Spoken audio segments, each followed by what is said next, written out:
Welcome to Unitarian Coastal Fellowship. This is a place where many paths meet, where we honor the rich tapestry of spiritual traditions, and where all are welcome to responsibly explore their own connection to the sacred. What binds us here are not the same beliefs, but the covenants or the promises we make. I am Mix Jason Pesh. I use they, them pronouns. I joined with my beautiful wife, Wendy Pesh, she, her, as worship associate today. Thank you. Our accompanist, Megan Smith, is sick, but we have the lovely Maria Lundgren filling in today. So, Karen Baggett is leading song today. Barb Thomas and Martha Kenworthy making magic and AV, connecting us to our folks on Zoom today. If you're visiting us for the first or maybe even the second time, we love to welcome you in. If you feel comfortable, can you raise your hand so we can say hello? All right. Hello. And if you're comfortable, we can bring a mic to you if you want to introduce yourself to our folks on Zoom and to the congregation. But if you want to stay incognito, that's cool too, because we're an introvert-friendly church. So. Hey, I'm Trudy. This is my husband, Dave. Hey, welcome. Good to meet y'all. Okay. She said no. Hi, I'm Mark, and this is my fiancée, Rona. Hey, good to meet y'all. Nice to meet you. Hello. Oh, we got one over here. Hi. Hello, my name's Patrick. Hey, Patrick. Good to meet you. Okay. And also, let's hear who's joining us in on Zoom. Oh, I always forget that. We have Joellen and Dan, Holly and Marty, Karen Reddy, Michelle Crepeau, Elizabeth, Kay, and Daryl. All right, everybody wave to them. Hey.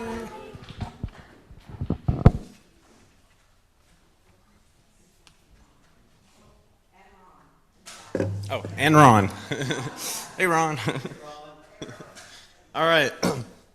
Now we're going to center ourselves in our sacred space and let music deepen the way.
And now let us speak these words as one. Come, let us worship together. And now for the chalice lighting, we have Bri. The Wisdom to Know by Reverend Michelle Collins. We light this chalice as we learn to hold both tenderness and strength. Make this flame illuminate the wisdom to know when compassion calls to us, to offer comfort, and when it demands courageous action. And for the peace candle. We also light our peace candle to remind ourselves that peace is a process that requires work, that peace is not merely an absence of conflict, but the patience of justice.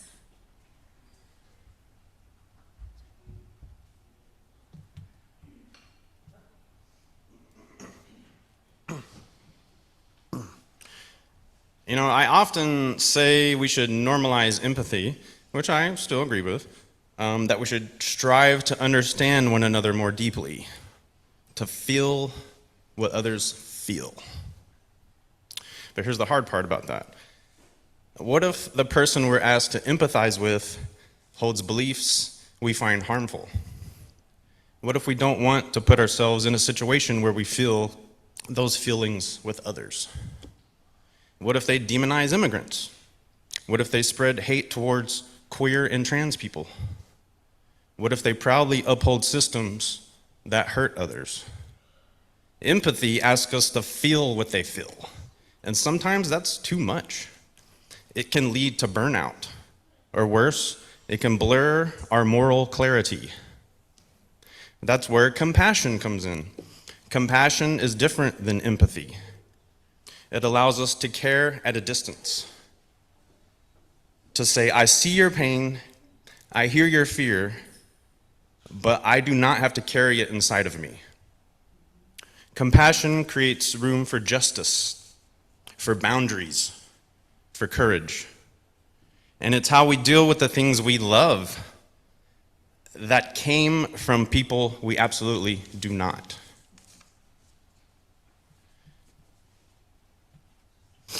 Take H.P. Lovecraft, the creator of the Cthulhu mythos, a man whose racism was so extreme, he once named his cat a racial slur. Yet his monsters became famous and are still popular today with all generations. Many of his fans have since reclaimed his stories, reshaping them with new voices, new meaning, and deep awareness of the damage he did. The HBO show Lovecraft Country is an example of this. They don't pretend the harm didn't exist. They hold it with compassion, not denial. They say, we see what you created. We also see what you tried to destroy. Today's message is about the danger of the idea of a devil. Not as a character in myth, but as a cultural tool used to offload blame and target the other. And it's about how compassion, not fear, can help us tell the truth. It helps us hold it in its complexity, turn it on all of its sides, and study it. And then we try our best to build a better world.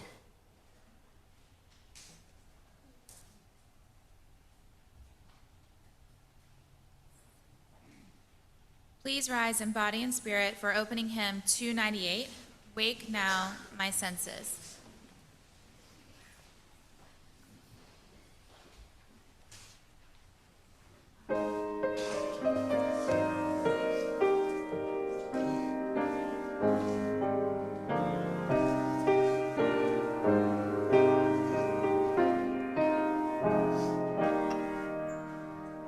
Wake now my senses and hear the earth call. Feel the deep power of being in all. Keep with the web of creation your vow, giving, receiving,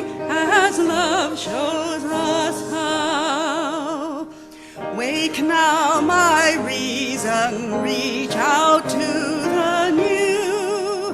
Join with each pilgrim who quests for the true.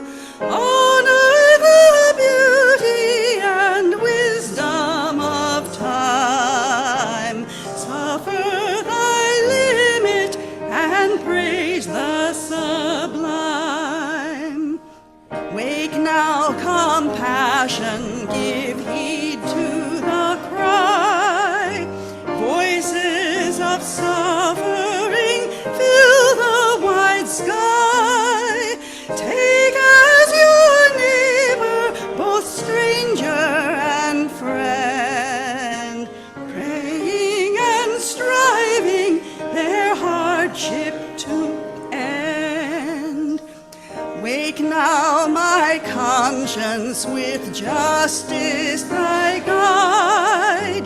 Join with all people whose rights are denied. Take not for granted a privileged place.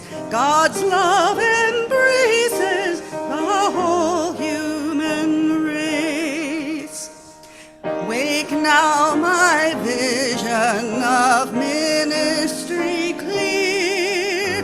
Brighten my pathway with radiance here.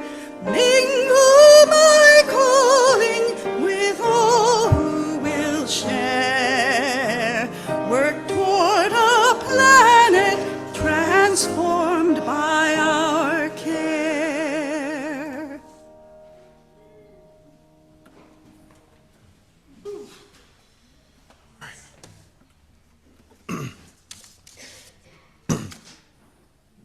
Sorry. It's a little dry. It's fine. Gonna help my throat though. All right. Each week we make space to be fully human, to celebrate joys and to grieve sorrows together. This is a sacred moment in our worship where we witness to hold one another with compassion. In this time, we ask you to keep a spirit of silence so the ritual can be gentle and reverent for all. If you wish to share a personal joy or sorrow in words, you may write it in the paper over there provided in the basket, and I'll read those aloud after the ritual. Now you're invited to come forward either using the wall aisle or the aisle second from the door, and from there you may take a stone or shell and place it in the water, or the chalice of water. And the chalice of water is a symbol of what you carry, releasing what is heavy or offering what is light, trusting the water to hold it and our community to hold you. So our ritual of stones and water will now begin.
Here are the community concerns and one joy.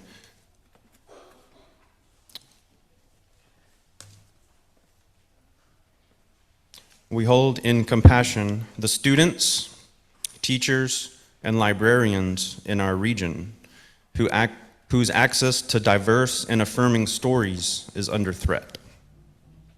May we protect the freedom to read and the right to see oneself reflected in a book.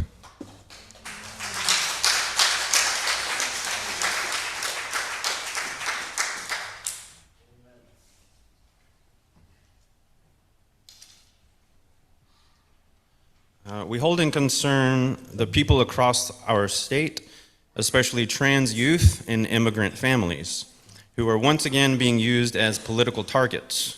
May compassion guide us beyond fear and into justice. And a joy, community joy. Here in Swansboro and Onslow County, neighbors continue to care for one another through food pantries, shared meals, and quiet acts of generosity. Through our own food pantry, we are part of that ongoing circle of compassion, offering help, dignity, and love one bag at a time, right? Or one meal at a time, one can at a time. But here are our personal concerns and joys. A prayer for my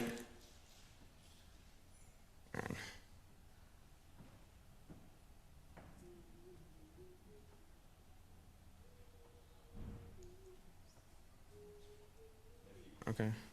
Yeah, a prayer for my nephew. Yes, I'm sorry, I can't read the.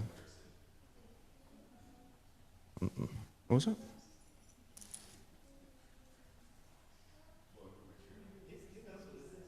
Born prematurely. Oh, okay, gotcha. Okay, a prayer for my nephew born prematurely in a country in chaos. Okay.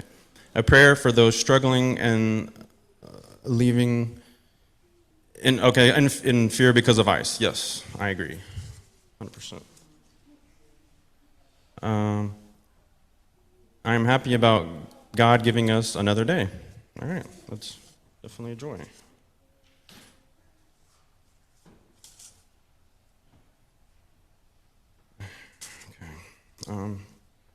If we don't have the absence of conflict, may we have the presence of justice and compassion.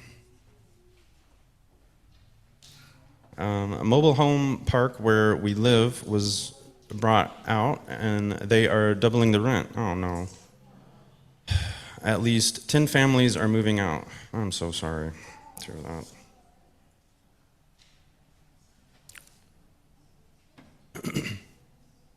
Okay. Karen Baggett and her sister Kristen had a great time in England and on the Danube River and are still on speaking terms. All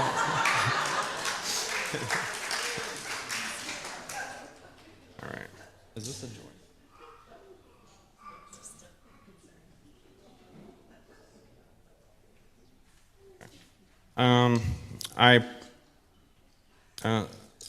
I pray that our nation will somehow regain its democracy and we bring back the good that Franklin Delano Roosevelt ushered in.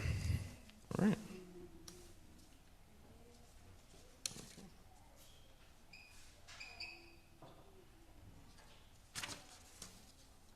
All right.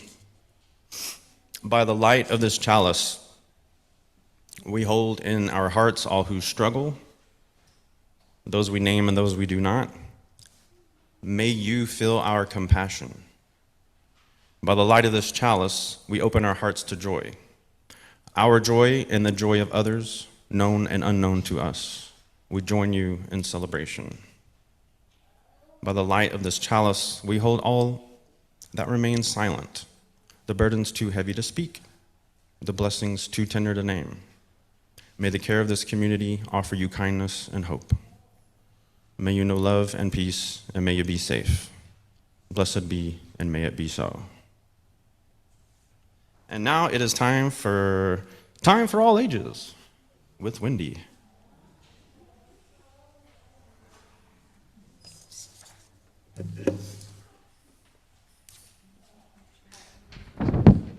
Oh, we're on. Okay. Come on. Yeah. So we'll invite a few kids to come up. Hi, Parker. Come on. Hi. You want to come up here? We're going to stand in a line because we're going to do a little game.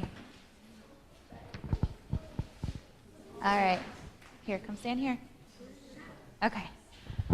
Okay, we're going to play a game called Telephone. You know that game? Yeah. Oh, we got a lot of people. This is going to be good. Okay, so I'm going to tell Bri a phrase, and then he's going to pass it down, and you guys keep telling each other until we get to the very end. Oh, here we got some more. All right, here we go. They have to whisper it. Yeah, you have to whisper it into your neighbor's ear, and then at the end, I'm going to come find our last person, and we're going to find out what the phrase was. Okay, are you guys ready? Okay, ready?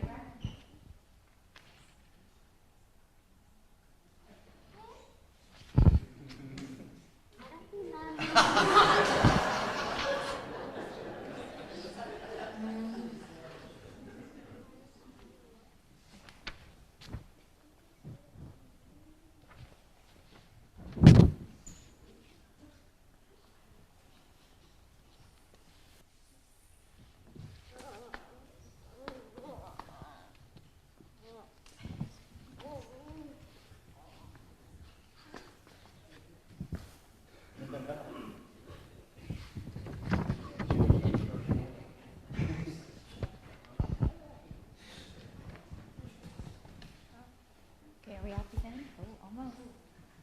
Oh, Hawthorne. All right, it's all you, kid. Okay. Can you say what she told you? No.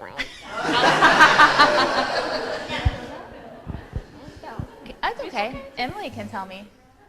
It's spooky, spooky spider web. Oh, okay. Oh. It was actually the spooky spider spun a sparkling web. Wow, I know that was hard. I'm sorry. All right, so hold on. So that's all the game, but you guys stay and we're going to tell a little story. So rumors, they work just like a telephone game. One person hears something and tells someone else, and then it travels, and all the details get mixed up or exaggerated or just completely changed. So by the time it spreads, it might not even be true, and it might hurt somebody's feelings. So that's why we need to be careful with our words. If it's not true, kind, or necessary, then we shouldn't pass it along.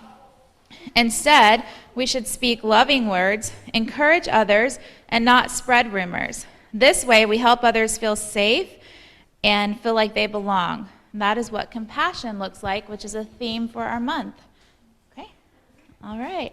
So now we're going to sing our kids out, but we're going to do it a little bit differently. Because if you guys have noticed, some of our kids have costumes. Today is Sunday Fun Day for October. So we're all, as the audience, going to sing our song. And the kids are going to parade around in one circle, and then we're going to go to your class. Are you ready? Costume or not, you can parade. Okay, Bri, we'll start with you. Okay. Born and it matters what you do, what you know about God is a piece of the truth. Okay, go on. Love, be what you do, and you want to carry on. Here comes his mom. It's a blessing you were born, and it matters what you go. Go, go, go.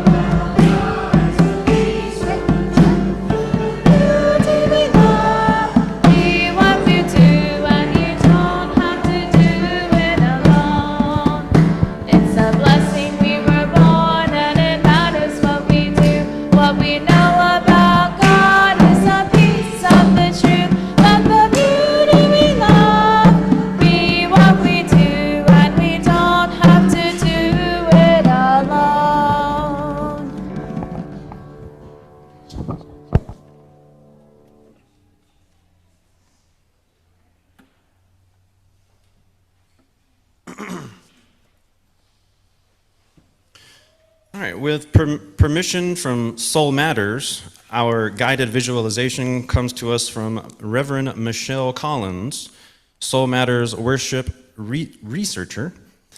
It is titled Desert's Tenderness. Before we begin, I just wanted to say, for those who cannot see images in their minds, just try to journey on the airwaves of my voice. All right, get comfortable.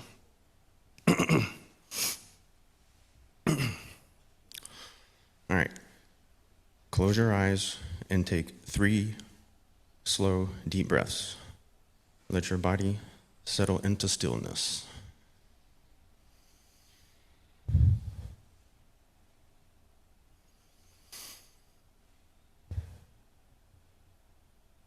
right, one more time.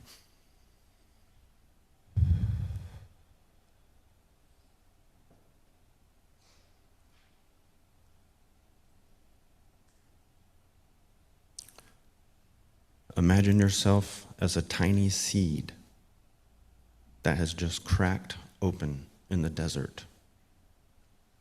Feel the harsh sun beating down on your tender shoot.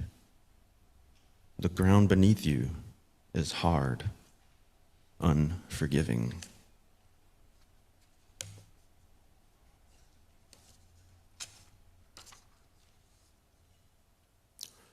But notice there is shade where you are. A mature creosote bush stands nearby, her branches reaching over you. Feel the blessed coolness of her shadow.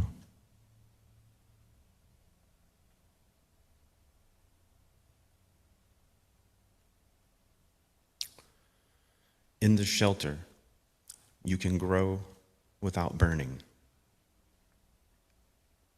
Your first leaves unfurl in safety. The older plant asks nothing in return for this gift. She simply offers what she has: protection.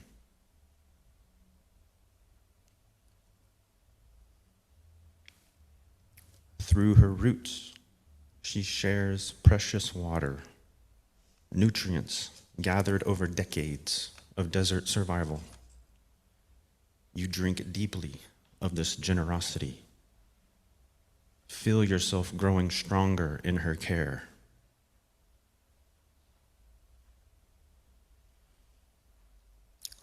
Seasons pass in your imagination. You grow taller, your own roots deepening.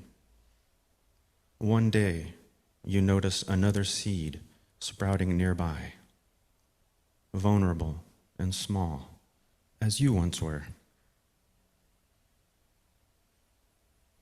Now you understand.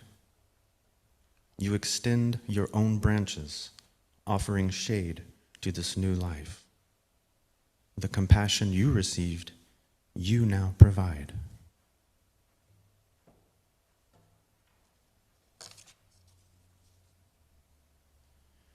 This is how the desert blooms, not through competition, but through quiet care.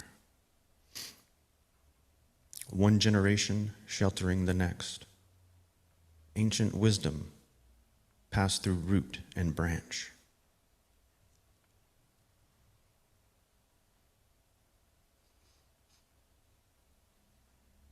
Take a deep breath and slowly return to this room.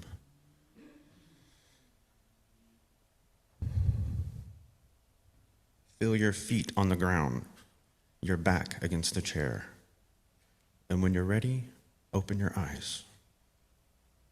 Remember that you too have both received shelter and can offer it. Part of the endless cycle of desert tenderness.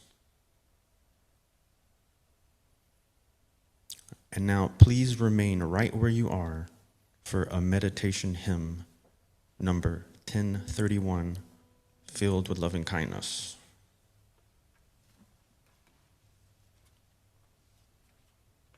And yes, please sing along.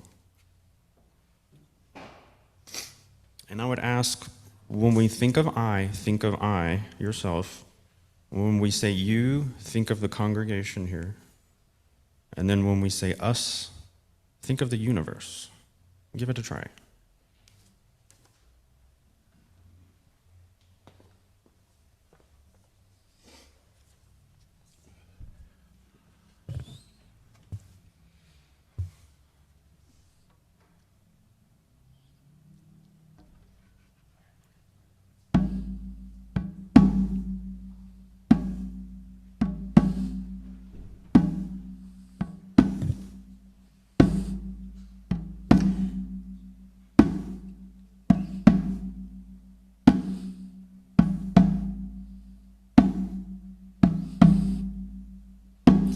May I be filled with loving kindness. May I be well. May I be filled with loving kindness.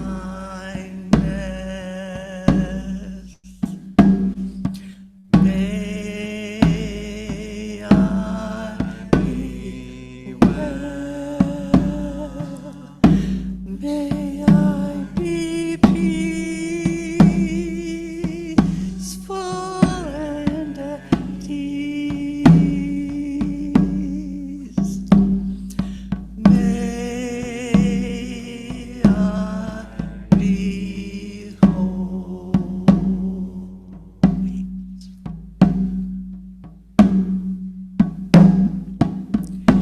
May you be filled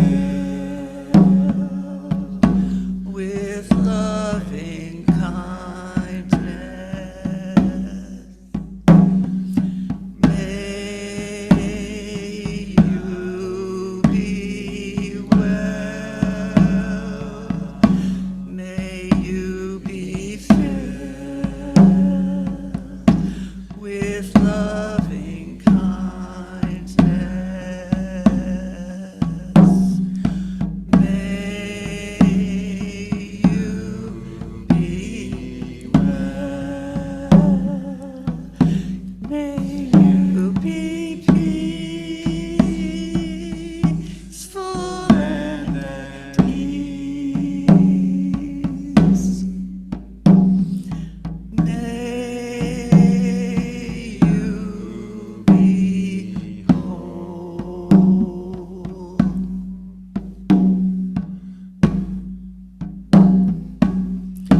May we be filled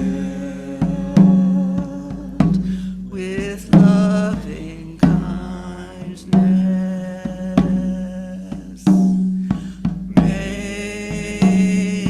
we be well. May we be filled with loving kindness.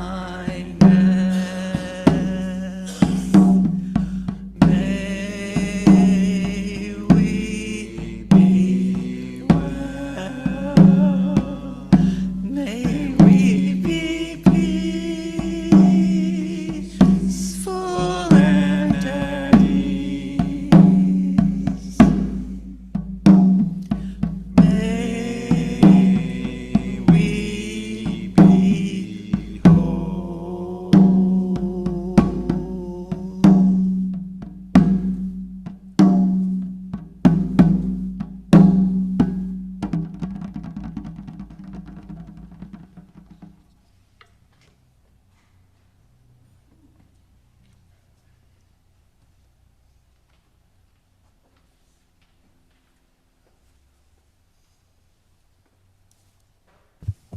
We've all heard the phrase, the devil made me do it. Sometimes said with a smirk, sometimes in fear, but underneath it's a deep human instinct to offload the responsibility, to externalize evil, and to cast blame. We've been doing it for thousands of years, and over time, we've given that blame a name. Satan, Lucifer, Diabolos. But what if those names were never meant to refer to a single being? What if they weren't evil in the beginning? What if they were used intentionally to scare people, suppress cultures, if I can say it, to justify control? What if the real question is, who made the devil? Let's take a walk through history, where the lines between poetry and propaganda blur. Our story begins in Isaiah 14:12, written, as most scholars think, around the 8th to 6th centuries BCE. How you have fallen from heaven, O morning star, son of the dawn. The Hebrew word used here is Hallel ben Shachar, literally, morning star, son of the dawn. It's not about Satan, it's mocking the king of Babylon, calling him arrogant, comparing him to the planet Venus, which shines brightly before the sun rises, and then it disappears. This is political poetry. It's not demonology. And then we meet another figure. Can you guess who this one is? Satan. Yes, first mentioned in Job 1:6, and later in Zechariah 3:1-12, and in 1 Chronicles 21:1. But in Hebrew, the word is ha-satan, the adversary, the accuser. He's not God's enemy. He's like a prosecutor in God's divine court, testing human integrity. It's not until the Second Temple literature, and then here we're getting closer to, the 0 point, right? How we've made this time for ourselves. But around the 2nd to 1st century BCE, people started getting a little apocalyptic. And then you had texts come out like the Book of Enoch. And that Satan begins to evolve into this cosmic enemy. And then we really take a turn.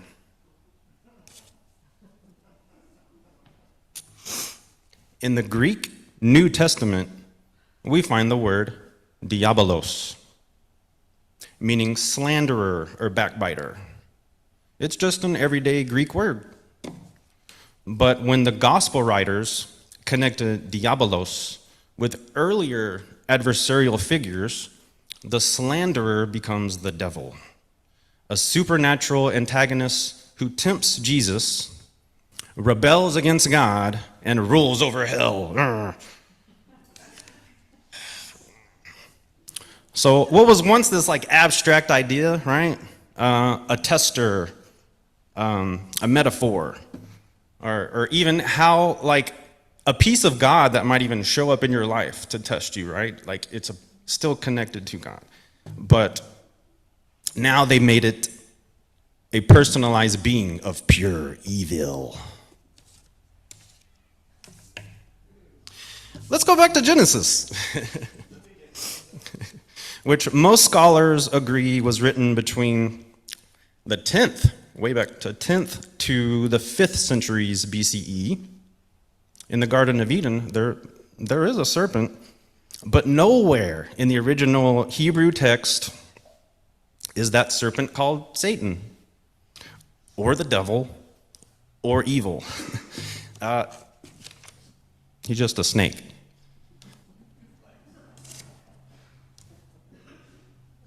It's only centuries later, through thinkers like Origen, St. Augustine, and St. Jerome, that the serpent becomes Satan in disguise. St. Jerome translated our Hebrew phrase, our poetry phrase from earlier, Hallel ben Shachar, shining one, son of dawn, as Lucifer, or translating to light bringer. Over time, that translation helped recast a Babylonian king into a fallen angel. And then by the Middle Ages, Lucifer was widely accepted as Satan's name. And the church had fused all the shadows into one terrifying shape. Now comes the empire. As Christianity spread through the Roman Empire, it couldn't always conquer people by force. They had a great military, but bro, them Celts were fierce. You don't want to mess with the Celts, man. No. But the Celts were a diverse group of tribes across Britain, Ireland, Gaul, and beyond. So in order to conquer these people, they took a different tactic. They had to demonize the local gods. The Celtic horn god, known as Cernunnos, became the model for the devil. Antlers, wildness, mystery. Nature spirits, sacred groves, and druidic rituals were labeled demonic. Church councils in the 4th and 5th centuries banned rituals at springs, forests, and stones, calling them devil worship. Yeah, that blows my mind. I was like, they would call us devil worshipers, I guess. But they associated horns, snakes, and wilderness with evil, a form of, I think this is spiritual colonization. I mean, that's what I think. Now, you may have heard that St. Patrick drove the snakes out of Ireland, metaphorically defeating Crom Cruach, a supposed child sacrifice god. But here's what archaeologists say. There is no evidence the Celts practiced child sacrifice on the scale described in the later Christian texts. The myths were written centuries after the fact, likely by church scribes trying to make their saints seem heroic. Crom Cruach was likely a fertility or harvest deity, and the story of his defeat is more church propaganda than historical fact. The snakes were not reptiles, they were symbols, they were druids, and their exile was a conquest.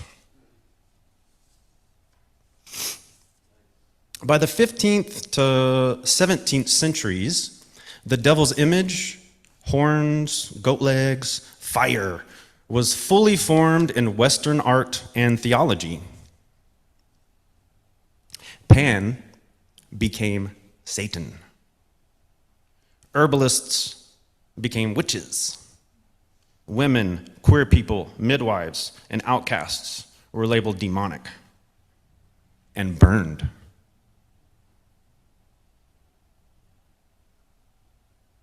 The devil had become a tool of fear used to silence, control, and destroy. But by the 20th century, some people saw through the lies, and the figure of Satan had evolved yet again, this time into a symbol of rebellion against authoritarian religion.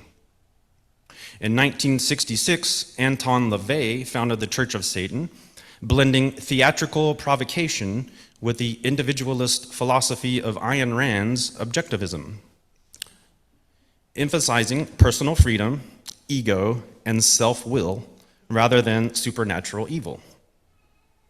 More recently, the Satanic Temple, or TST, has emerged as a non-theistic religion, using the symbol of Satan to advocate for bodily autonomy, religious plurality, and compassion for justice.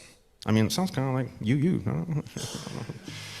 And for many, Satan is no longer a devil at all, but a mirror held up to oppressive power.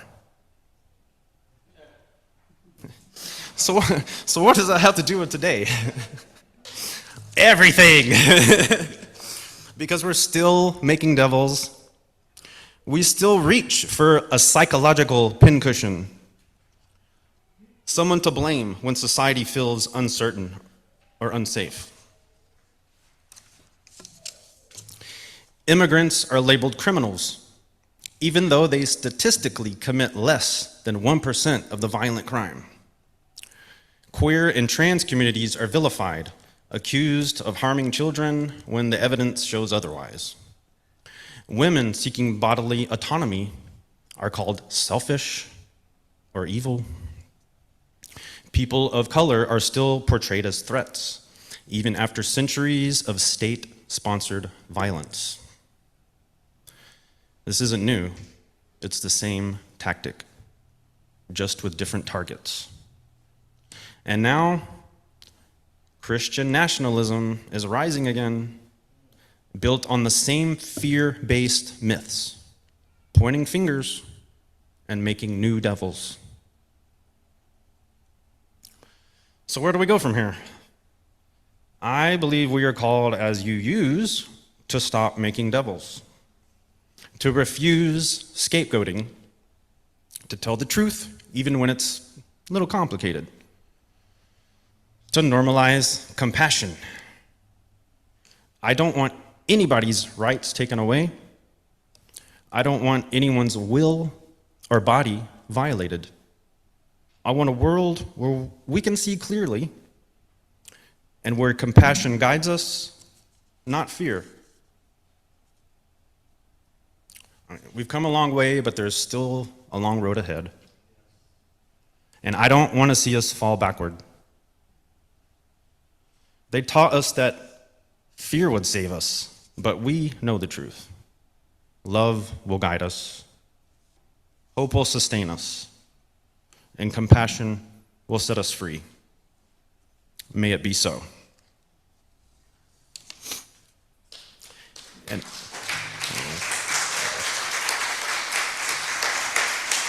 thank you. And now rise in body or spirit to sing hymn number 131, Love Will Guide Us.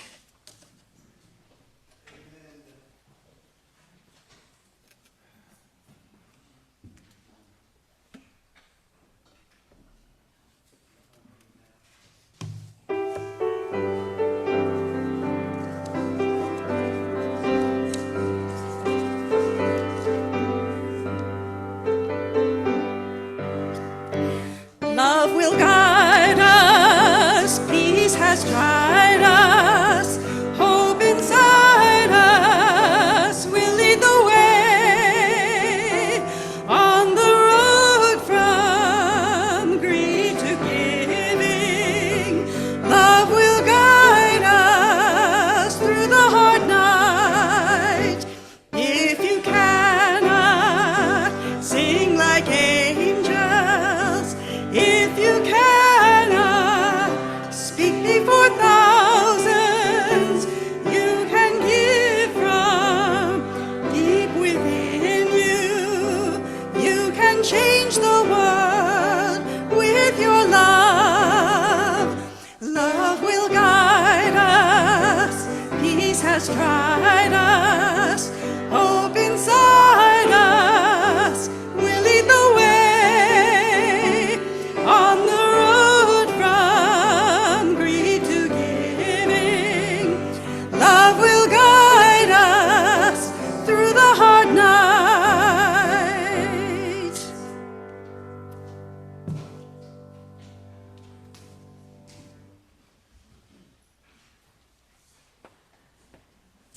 Every year at UCF, we give to others in our community during the holidays.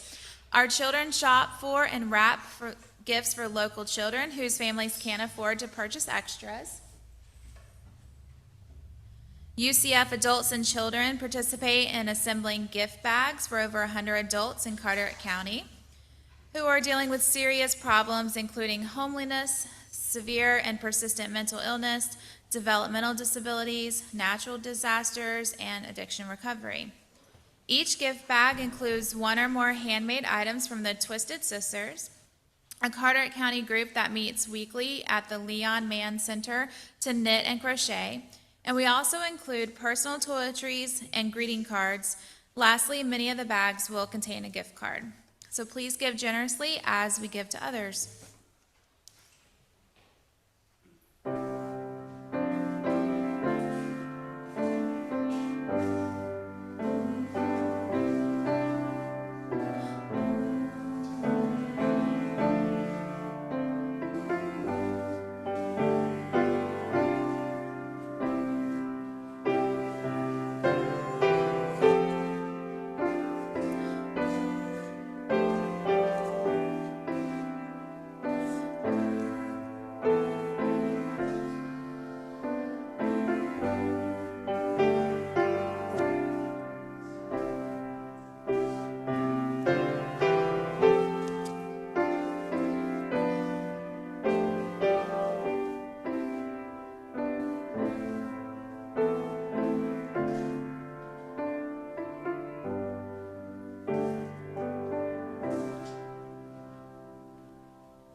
Please join us blessing this offering with hymn 402 from URC. From you I receive, to you I give, together we share, and from this we live. You I receive, to you I give, together we share.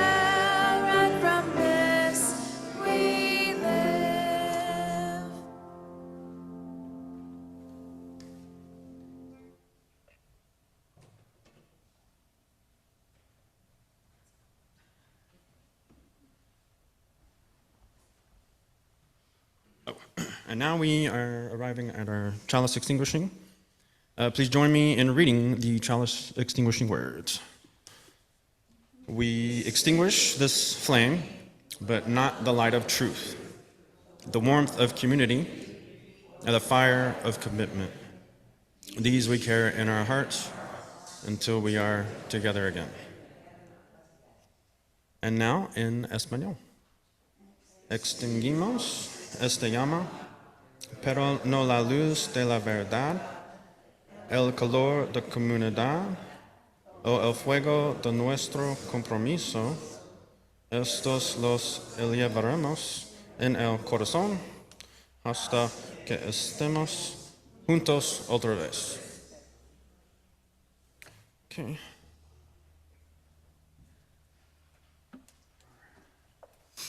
So it is a UCF tradition to join hands and form anything that resembles a circle, a heart, cardioid shape, or some people call it the amoeba.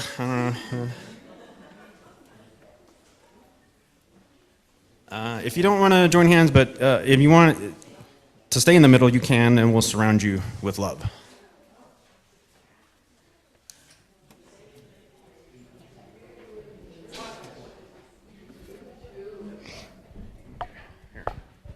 Check one. Just grab mine. Here. There we go. All right. There we go. All right. So our benediction comes from someone named Pema Chodron, a prolific author, Buddhist nun, and pioneer of the mindfulness movement. Compassion is not a relationship between the healer and the wounded. It's a relationship between equals.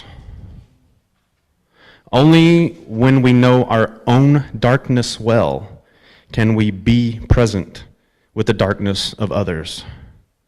Compassion becomes real when we recognize our shared humanity. Blessed be, and may it be so.